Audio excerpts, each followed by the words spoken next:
न च ध्यानयोगं न जानामि तन्त्रं न च स्तोत्रमन्त्रं न जानामि पूजां न च ध्यानयोगं गते स्वं त्वमेका भवानी न जानामि पुण्यं न जानामि तीर्थं न जानामि मुक्तिं लयं वा कदाचित् न जानामि भक्तिं व्रतं वा विमातं गते स्वं त्वमेका भवानी कुकर्मी कुसंगी कुबुद्धि कुदास कुलाचारहीन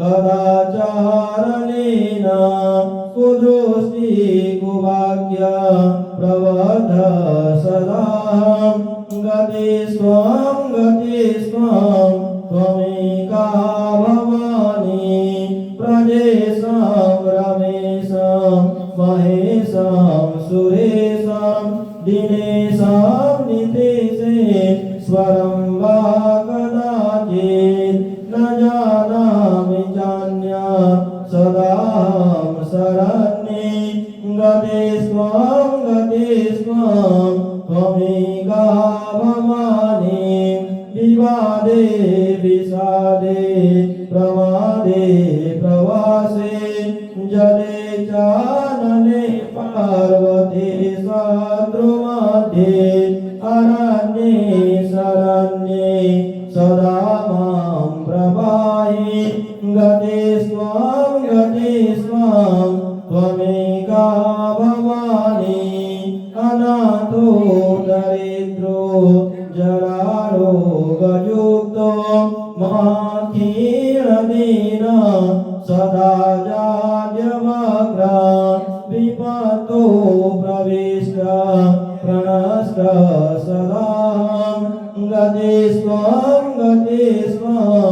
त्वमेका भवानी गते स्वं त्वमेका भवानी गते स्वं त्वमेका भवानी। ओम सर्वमंगलमंगल्ये शिवे सर्वार्थसाधिके शरण्ये त्र्यंबके गौरी नारायणी नमस्तुते। ओम जयन्ती मंगलाकाली भद्रकाली गोपालिनी दुर्गा क्षमा शिवा धात्री स्वास्वदा नमस्तुते। नमस्ते महामाये श्रीविदे सुरपूजिते शंख चक्र गदाहस्ते महालक्ष्मी नमस्तुते। शरणागत दीनार्थ परित्राणं परायणे सर्वस्यार्थे हरे देवी नारायणी नमोस्तुते। मंत्रहीनं क्रियाहीनं भक्तिहीनं सुरेश्वरीं यद्भोजितं मया देवी परिपूर्णं तदस्तु मे। आवाहनं नयानामि तवार्चनं पूजा कर्मं नयानामि क्षमतां परमेश्वरी। देहि सौभाग्यमारोग्यं देहि मे परं सुखं रूपं देहि जयं देहि जसो देहि दिशो जये। नमो महालक्ष्मी मा सरस्वती मा गौरीं पते दुर्गा देवीं चरणारविन्दं प्रियते। मंत्र पुष्पांजलिं भक्ति पुष्पांजलिं समर्पयामि। बोलो भगवती माता की, बोलो वैष्णव माता की। हर हर ओम तस्य पार्वती